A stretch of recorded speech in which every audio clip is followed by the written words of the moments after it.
Croeso chi yma i'r Gell wrth i wythnos arall ddod at y terfyn. Dwi'n gobeithio bod y myfyrdodau yma yn gymorth i chi a mae'n braf iawn cael eich cwmni chi. Rwan un o fendithion mawr bywyd ydy ffrindiau. Mae cael cyfeillion yn gymorth a chysur a ruthrol. Ond da ni'n gwybod bod yna wahanol fathau o ffrindiau yn dydyn ni. Mae llyfr y diarhebion yn sôn am rai.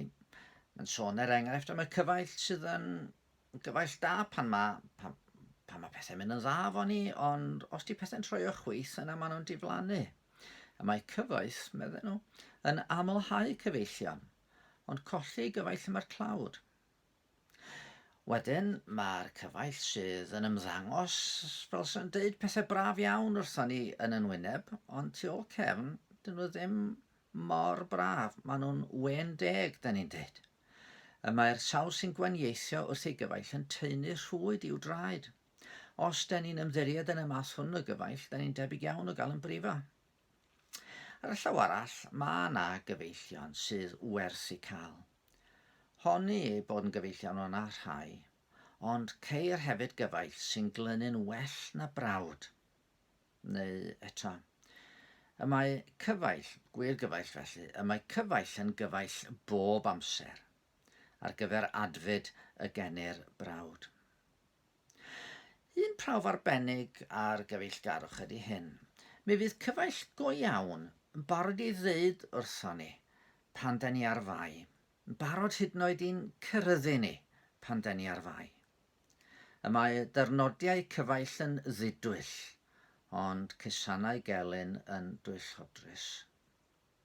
Mae cael rhywun sy'n barod i ddweud y drefn wrthon ni pan fyddwn ni ar fai yn werthfawr tu hwnt, i ni deimlo'n anghyfforddus dan y cerydd.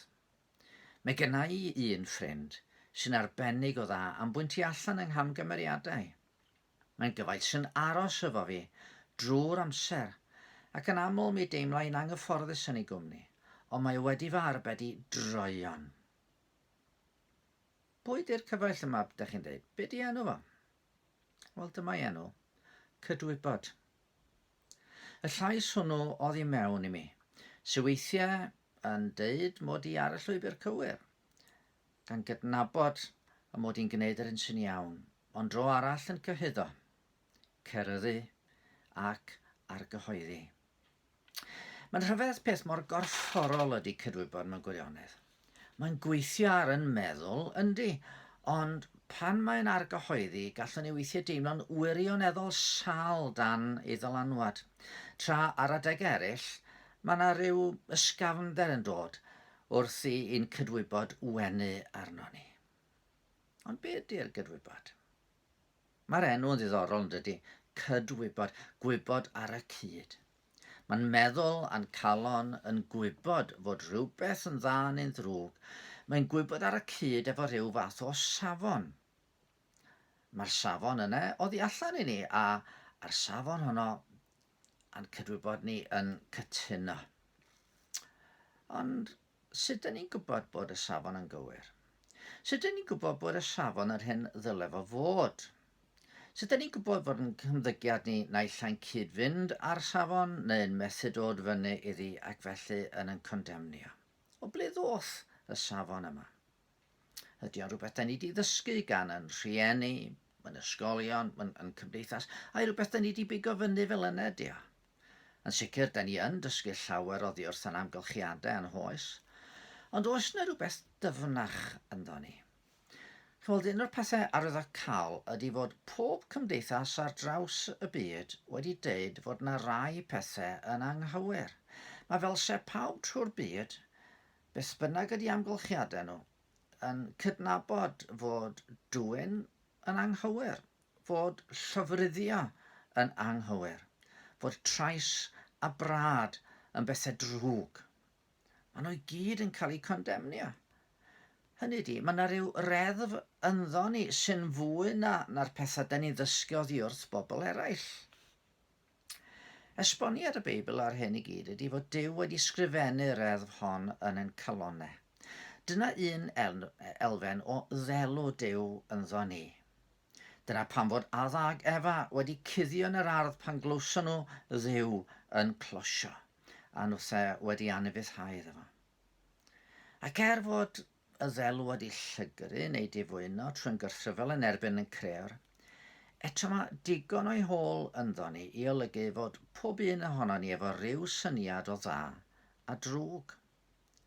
Yn y pen draw, cydwybod ydy gwybod ar y cyd gyda Duw. A phan mae yn cydwybod yn cyhuddo ni, yna'r hyn mae'r cyfaill ffyddlon hwn yn ei wneud ydy yn rhybuddio, yn bod yn crwydro oddi wrth yr un sy'n awdur pob bendith a phob daioni. Be nawn ni felly ar cyfaill hwn sydd ganddo ni? Wel, yn sicr dylen ni wrando arno fo. Oherwydd nid yn o'i sbwylio'n hwyl ni mewn cydwybod. Mae yno i'n helpu ni. Ac yn wir, mi fedrwn ni helpu'n cydwybod hefyd. Oherwydd, fel dwi'n newydd ddeud, tydi'n cydwybod ni ddim yr hyn o ddylef o fod. Mae wedi ei lygru. Mae angen help i'w berffeithio. Mae'r Beibl yna i ddangos i ni beth yw'r safon gywir, a gallwn ni ofyn i'r ysbryd glân ddeffro a bywhau yn cydwybod wrth i ni fyfyrio yng ngair Duw ei hun. Ar y llaw arall, mae'r Beibl yn rhybuddio ni fod peidio gwrando ar y ffrind hwn yn ei laddo yn raddol. Mae yna sôn am bobl roedd eu cydwybod wedi ei serio, wedi ei llosgu fel bod na ddim bywyd ar ôl. Oedden nhw wedi gwrthod gwrando ar y gydwybod mor gyson nes fod y cyfaill hwnnw wedi peidio siarad efo nhw. Da ni'n gallu colli cysylltiad weithiau efo ffrindiau yn dydyn ni. Ond mae colli cysylltiad efo'r cyfaill hwn, colli'r gallu i wrando ar ei lais, yn beth ofnadwy. Pa obaith sydd ganddo ni os ydy hynny'n digwydd? Ond be nawn ni os bydd yn cydwybod yn condemnio ni? Be dyn ni'n neud pan dyn ni yn cael yn argyhoeddi? Wel, mae yna ffrind arall y gallwn ni redeg ato fo, yr arglwydd Iesu ei hun. Oherwydd fod i'r oen Duw sy'n tynnu ymaith bechod y byd. Trwy aber droson ni ar Galfaria yn marw'n yn lle, gall olchi ymaith yn beien i gyd. Ac wrth ymddiried yn Iesu, da ni'n cael yn cydwybod wedi ei thywelu, nid trwy ei serio, ond trwy brofi maddeuant Duw. Maddeuant Duw ei hun, a'r ysbryd wedyn yn harwain ar hyd llwybrau cyfiawnder mewn heddwch gyda'n cydwybod ac mewn heddwch gyda Duw ei hun. Cuddio'r nen gan niwloedd du pechodau blin fo oes, mi godaf drem i Galfari, mae'n olau wrth y groes. Pan rio môr cydwybod flin, mi gofiaf am ei loes. Yng nghanol pob rhyw arw hun, mae'n dawel wrth y groes. Gadwch i ni weddio. Arglwydd yn Duw, da ni'n diolch i ti, dy fod ti yn Dduw ffyddlon ac oddi wrth i ti yma pob rhodd dionis yn dod. A da ni'n diolch o Dduw'n tad, dy fod ti wedi ysgrifennu dy gyfraith ar ryw ystyr i'n calonau ni, ac i ni fethu dro ar ôl tro, ac i ni hyd yn oed wrthod gwrando. Eto, o ti yna'n curo ar ddrws yn calon ni. A'r gydwybod oddi fewn i'n calon ni yn apelio ar i ni agor y drws i ti. Helpa ni heddiw o Dduw'n tad i wrando ar yn cydwybod. Gad i ni brofi tangnefedd pan da ni ar lwybrau cyfiawnder. A pan da ni'n crwydro, nid i beri bod yn cydwybod ni yn deffro, yn hargyhoeddi ni, ac yn arwain ni nôl at y groes lle cawn ni faddeuant llawn trwy dy drwygaredd. Amen. Wel, croeso i chi ymuno efo ni bore Sul, mi fyddwn ni yn dechrau cyfres newydd bore dy Sul, yn edrych ar, wel, be di bod yn iach yn ysbrydol?